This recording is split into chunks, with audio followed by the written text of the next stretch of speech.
சைரா. என் உயிரின் உயிரானவர்களே, அடுத்தவர்களோட மனதை புண்படுத்தினா நம்ம வாழ்க்கையில் நமக்கு கிடைக்க வேண்டிய நற்பலன்கள் எதுவுமே கடைசி வரைக்கும் கிடைக்காம போயிடும். இந்த விஷயத்தில் அன்பே சாய் குடும்பத்தில் இருக்கிறவங்க கவனத்தோடு இருக்கணும். இது ஏன் சொல்கிறேன் அப்படின்னா, இங்கே பலவிதமான குழப்பங்கள் நிறைஞ்ச வாழ்க்கையில் ஒரு சாய்ராம் வாழ்ந்து தன்னோட வாழ்க்கையில் அத்தனையும் இழந்து மறுபடியும் அன்பே சாய் பதிவுகளை ஃபஸ்ட்டில் இருந்து லாஸ்ட்டு வரைக்கும் கேட்டு அதன்படி மனசில் இரக்கமும் கருணையோடையும் வாழ பழகி இன்றைக்கி என்னென்னலாம் இழந்தாங்களோ அத்தனையும் நான் அடைஞ்சிருக்கேன் அப்படின்னு சொன்னாங்க. ஸோ கணவர் ஒதுக்கிட்டார். கணவர் ஒதுக்கினதால் அவங்க அப்பா அம்மாவும் ஒதுக்கிட்டாங்க. ஏன்னா காதல் கல்யாணம். இதனால் பலவிதமான சிக்கல்களுக்கு அவங்க உள்ளாகி பலவிதமான துன்பத்தையும் அவங்க அடைஞ்சு இன்றைக்கு மறுபடியும் சேர்ந்து வாழ்ந்திருக்காங்க. அவங்களுக்காக நாம் சாயப்பா கிட்ட பிரார்த்தனை செய்வோம். இந்த அன்பு, இந்த பண்பு, இந்த பாசம் இப்போ கிடைச்சிருக்கிறது அவங்க வாழ்நாள் முழுவதும் கிடைக்கணும் அப்படின்னு நம்ம பிரார்த்தனை பண்ணுவோம். ஒவ்வொரு மனுஷனோட வாழ்க்கையிலையும் நடக்கிற அனுபவத்தை இங்கே அன்பே சாயில் நம்ம ஷேர் பண்ணுறோம்.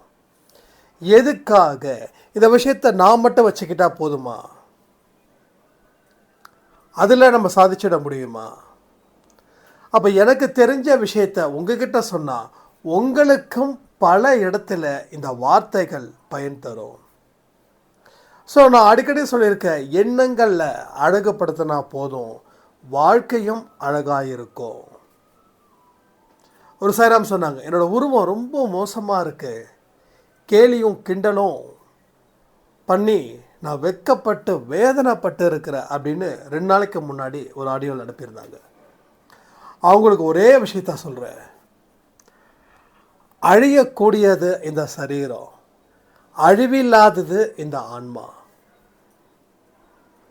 உங்கள் ஆன்மாவுக்கு குறை இல்லை, உங்கள் உடலுக்கு குறை இருக்கலாம். ஸோ ஆன்மாவுக்கு குறையில்லாமல் பார்த்துக்கோங்க, அது உங்கள் வாழ்க்கையை நிறைவு தரும். ஸோ மற்றவங்களை பற்றி ஃபீல் பண்ண வேண்டியதே இல்லை. ஒரு உடல் அப்படின்றது,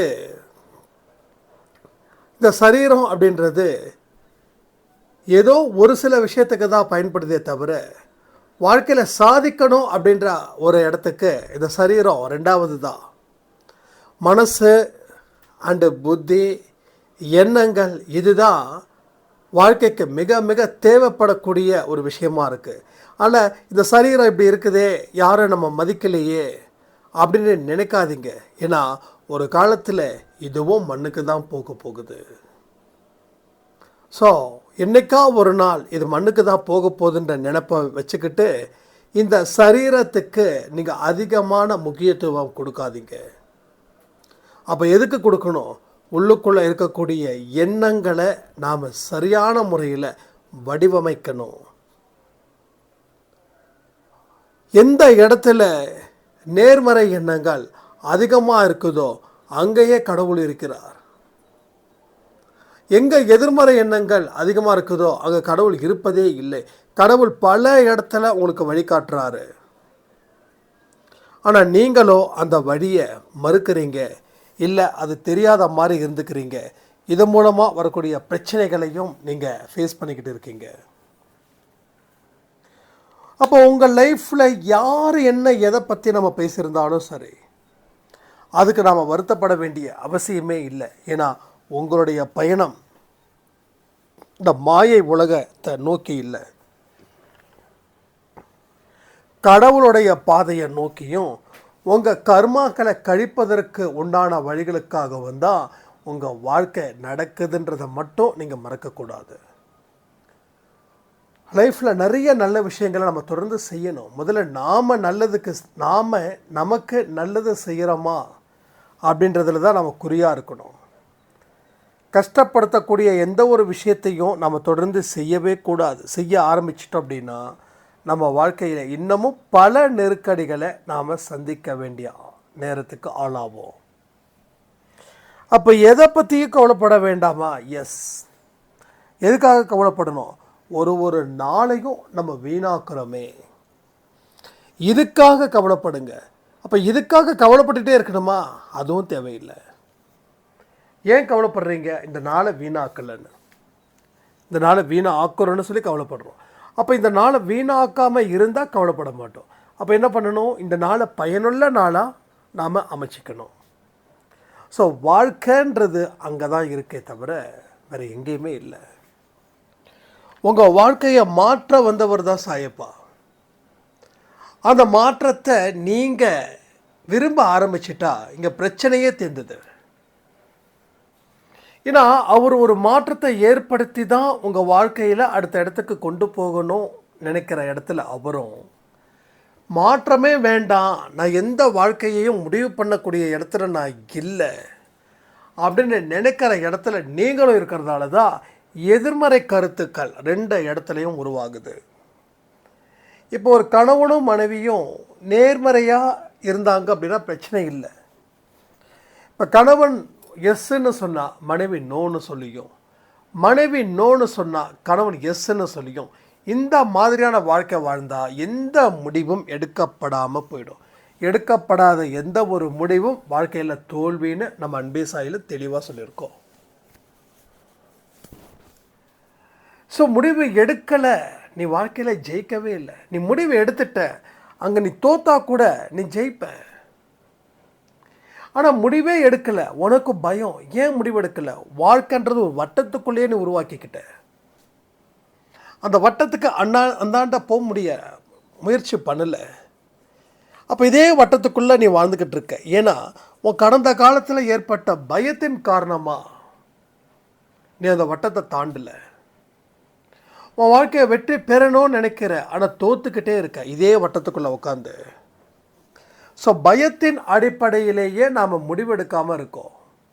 பயத்தின் அடிப்படையிலேயே எந்த ஒரு சிந்தனை இல்லாமல் இருக்கும். பயத்தின் அடிப்படையில் ஏகப்பட்ட தயக்கம். எந்த ஒரு விஷயம் உங்களுக்கு ஃபேவராக வந்தாலும் அதை எடுத்துக்க உங்களுக்கு பயம் மிகப்பெரிய ஒரு வேதனையை கொடுக்குது. இந்த வேதனையின் மூலமாக தான் உங்கள் லைஃப்பில் உங்களுக்குன்னு கிடைக்க வேண்டிய எந்த ஒரு நல்ல விஷயமும் உங்கள் வாழ்க்கையில் கடைசி வரைக்கும் கிடைக்காமலே போகுது. இப்போ கடைசியில் நீங்கள் ஃபீல் பண்ணுறீங்க பாருங்கள், எனக்கு எதுவுமே கிடைக்கல. ஏன் ஃபீல் பண்ணுறீங்கன்னா, ஆரம்பத்தில் நீங்கள் எடுக்காத முடிவும், நீங்கள் ஆரம்பத்தில் மாறாத ஒரு வாழ்க்கையும் நீங்கள் தொடர்ந்து இன்னைக்கு வரைக்கும் அதன் படியே இருக்கீங்க. அதனால தான் உங்களுக்கு எதிர்பார்த்த அளவில் வாழ்க்கை வாழவே முடியல, வளரவும் முடியல, சகிப்புத்தன்மை இல்லை, பொறுமை இல்லை, நம்பிக்கை இல்லை.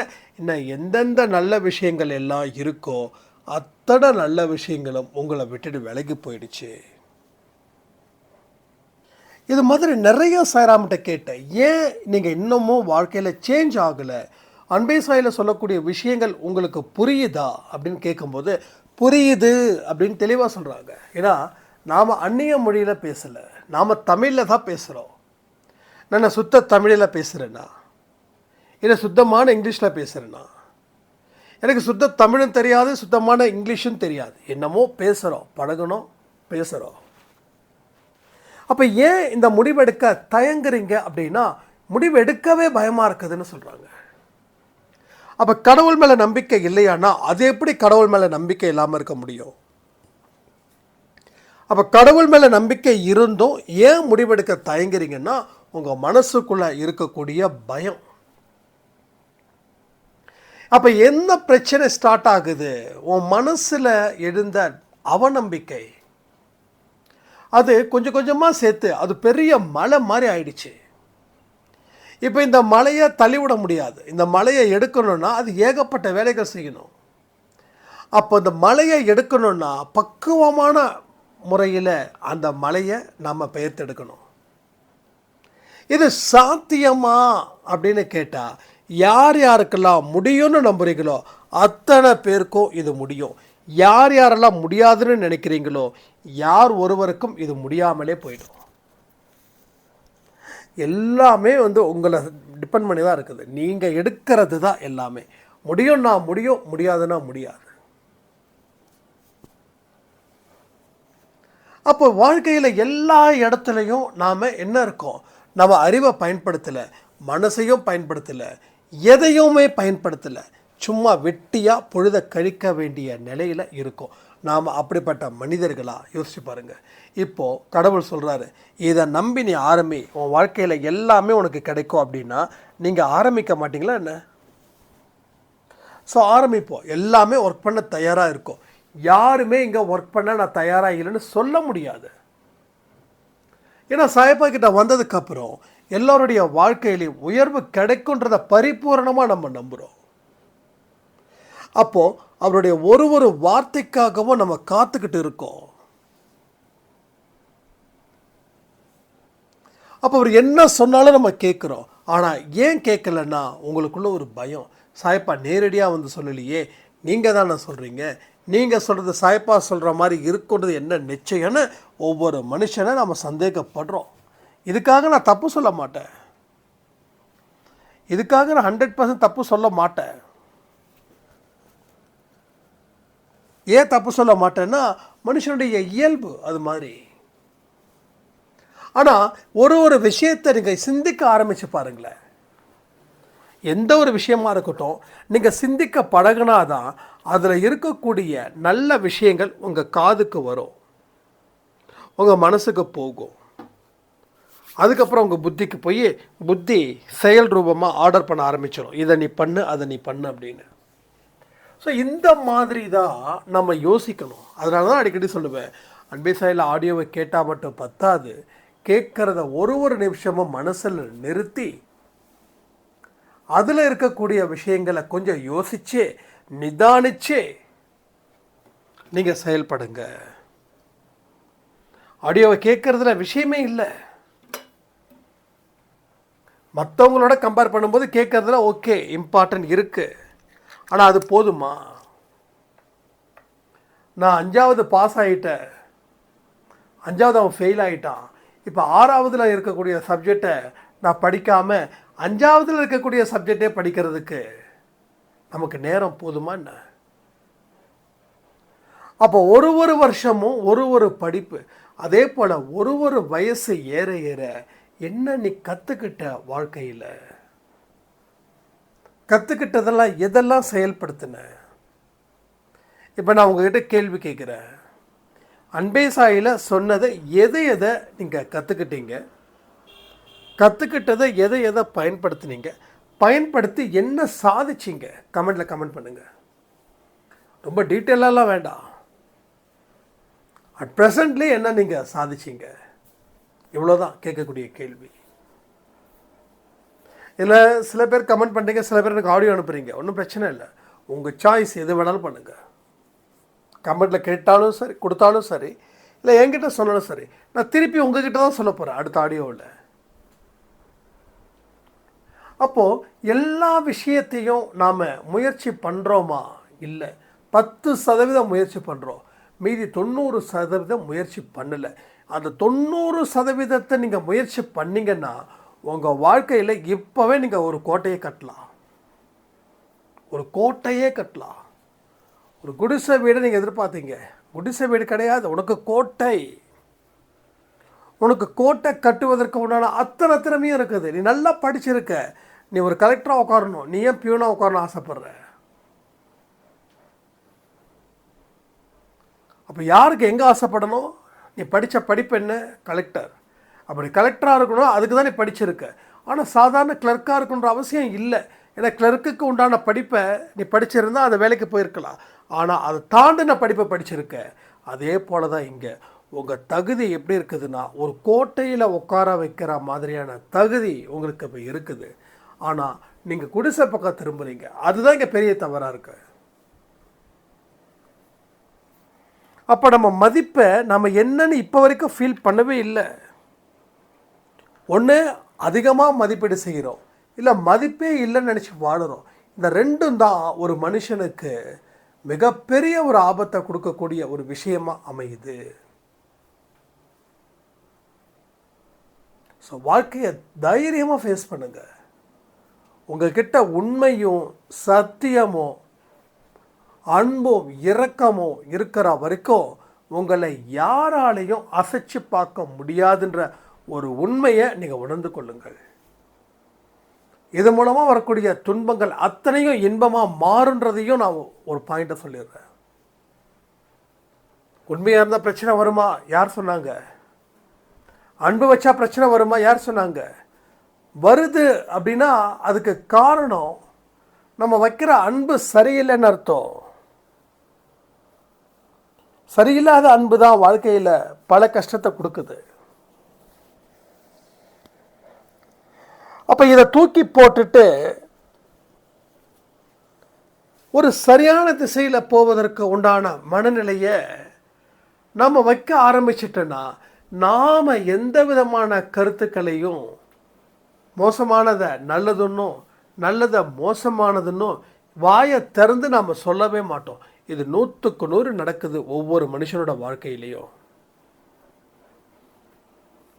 அப்போது இந்த ஆடியோவில் சொல்லியிருக்கக்கூடிய விஷயங்கள் என்னென்னா, பயந்து வாழக்கூடாது. ஒன்று, மாற்றத்தை சாயப்பாக எதிர்பார்க்கும்போது அந்த மாற்றத்தை கொடுக்கறதுல உங்களுக்கு என்ன பிரச்சனை அப்படின்றது.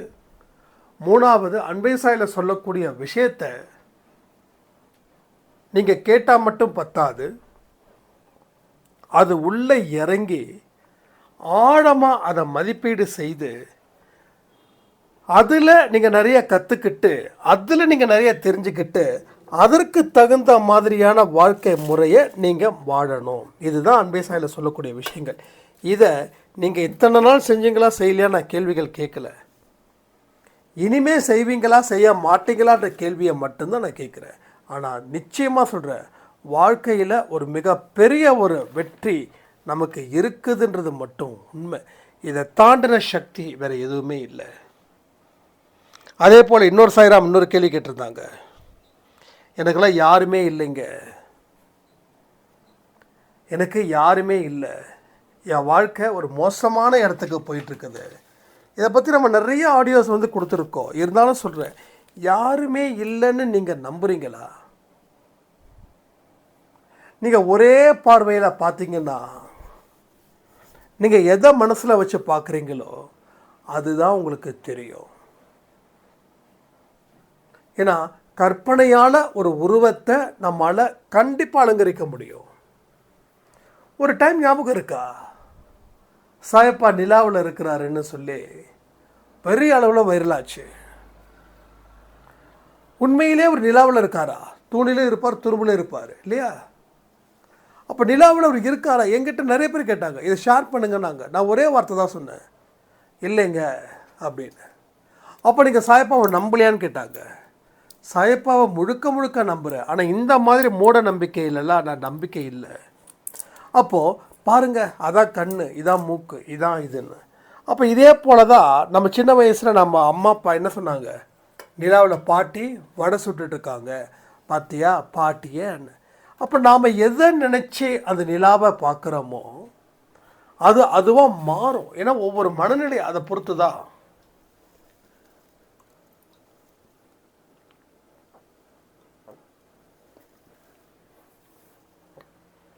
ஆனால் கற்பனையெல்லாம் நிஜம்னு நம்புகிறோம், நிஜமெல்லாம் கற்பனைன்னு நம்புகிறோம். லாஜிக் புரியுதா? நிஜமெல்லாம் கற்பனை, கற்பனையெல்லாம் நிஜம். இந்த மாதிரியான கன்ஃபியூஷன்லேயே நம்ம வாழ்க்கை வாழ்ந்துக்கிட்டே இருக்கோம். அப்போ நம்ம என்ன நினச்சி நம்ம பண்ணுறோம்? யாருமே இல்லை என் கூட. இதை நீங்கள் நம்புறீங்க. சரி, உங்களை நம்பி எத்தனை பேர் இருக்காங்கன்றதை நீங்கள் நம்புனீங்களா? வாழ்க்கையில் நான் தெரிஞ்சுக்கிட்ட ஒரு பாடம், நானும் ஒரு எப்பெல்லாம் தனிமையில் இருக்கிற அப்படின்னு நினைக்கிறேனோ அப்போல்லாம் ஒரு விஷயத்தை நான் முடிவு பண்ணுவேன். நம்மளை நம்பி ஒரு 10 பேர் கூட இல்லாமல் இருப்பாங்க. அப்படி நினைக்கும் போதே ஒரு மனசில் ஒரு சந்தோஷமும் ஒரு நம்பிக்கையும் ஒரு வெற்றியையும் நமக்கு கிடைக்கும். அது தெரியுமா உங்களுக்கு? ஸோ எத்தனை பேர் நினைக்கிறீங்க, எனக்கு யாருமே இல்லை, என்னை சாப்பிட்டியான்னு கேட்கறது கூட ஆள் இல்லை, என்னை தூங்குனியான்னு கேட்கறது கூட ஆள் இல்லை. சரி, தெரியாமல் தான் கேட்குறேன், சாப்பிட்டியான்னு கேட்கறதுக்கு ஒரு ஆள் இருந்தால் பசியோடு இருக்கிற உங்களுக்கு வயிறு நிறைஞ்சிருமா என்ன? தூங்குனியான்னு ஒருத்தவங்க கேட்டாங்கன்னா, ஏகப்பட்ட துக்கத்திலே துன்பத்திலே இருக்கிற உங்களுக்கு உடனுக்குடன் தூக்கம் வந்துடுமா என்ன? இது எதுக்கு தேவையில்லாத கேள்விகள் நம்ம கேட்டுட்ருக்கோம். ஸோ வாழ்க்கையை வாழ சொல்வது கடவுள். நான் வாழ மாட்டேன், நான் ஏகப்பட்ட கற்பனைகளை செஞ்சு அது மூலமாக நான் துன்பத்தை அடைவேன்னு சொல்கிறது யார்? நீங்கள் தானே. எக்ஸாக்ட்லி நீங்கள் தானே. ஸோ அதை நம்ம சரி பண்ணுறதுக்கு முயற்சிகள் பண்ணோமா? பண்ணலை. அதை தொடர்ந்து அனுமதித்ததால் வந்த பிரச்சனைகள் தான் இத்தனையும் இங்கே நடக்குது நமக்கு. ஸோ எல்லா விஷயத்தையும் நீங்கள் சிறப்பாக ஹேண்டில் பண்ணணும். இனிமேலாவது நாம் கொஞ்சம் சரியான பாதையில் போய் வாழ்க்கையை சந்தோஷமாக வாழணும். நம்மளை நம்பி இருக்கிறவங்களுக்காக நம்ம வாழணும். நம்மளை விட்டு போனவங்க போனது சந்தோஷமாக நினச்சி வாழுங்க. இந்த உலகத்தில் யாருமே நிரந்தரம் இல்லை அப்படின்ற ஒரு உண்மையையும் தெரிஞ்சுக்கிட்டு வாழ்ந்தீங்கன்னா வாழக்கூடிய வாழ்க்கை இன்னும் கூடுதல் சிறப்பாக உங்களுக்கு அமைஞ்சிடும். ஸோ சொந்தத்தில் இவ்வளோ பிரச்சனை, பந்தத்தில் இவ்வளோ பிரச்சனை, நண்பர்கிட்ட இவ்வளோ பிரச்சனை, பார்ட்னர்கிட்ட இவ்வளோ பிரச்சனை, எது பற்றியும் கவலையே வேண்டாம். கவலை இல்லாமல் எப்படி இருக்கிறதுன்னு கேட்டிங்கன்னா ஒரே பதில், கவலையோடு இருந்தீங்கன்னா இன்னும் பிரச்சனைகள் அதிகரிக்கும். அதுக்கு தான் கவலைகள் இல்லாத ஒரு வாழ்க்கையை நோக்கி நாம் போகும்போது நமக்கு வரக்கூடிய அத்தனை பிரச்சனைகளாக தெரியாமல் ஒரு வாழ்க்கையில் சாய்ப்பாக கற்றுக் கொடுக்கக்கூடிய ஒரு ரகசியமாக மட்டும்தான் அது நமக்கு தெரியும்னு சொல்லி இந்த பதிவை நான் முடிக்கிறேன். ஜெய் சாய்ராம். ஓம் சாயிராம்.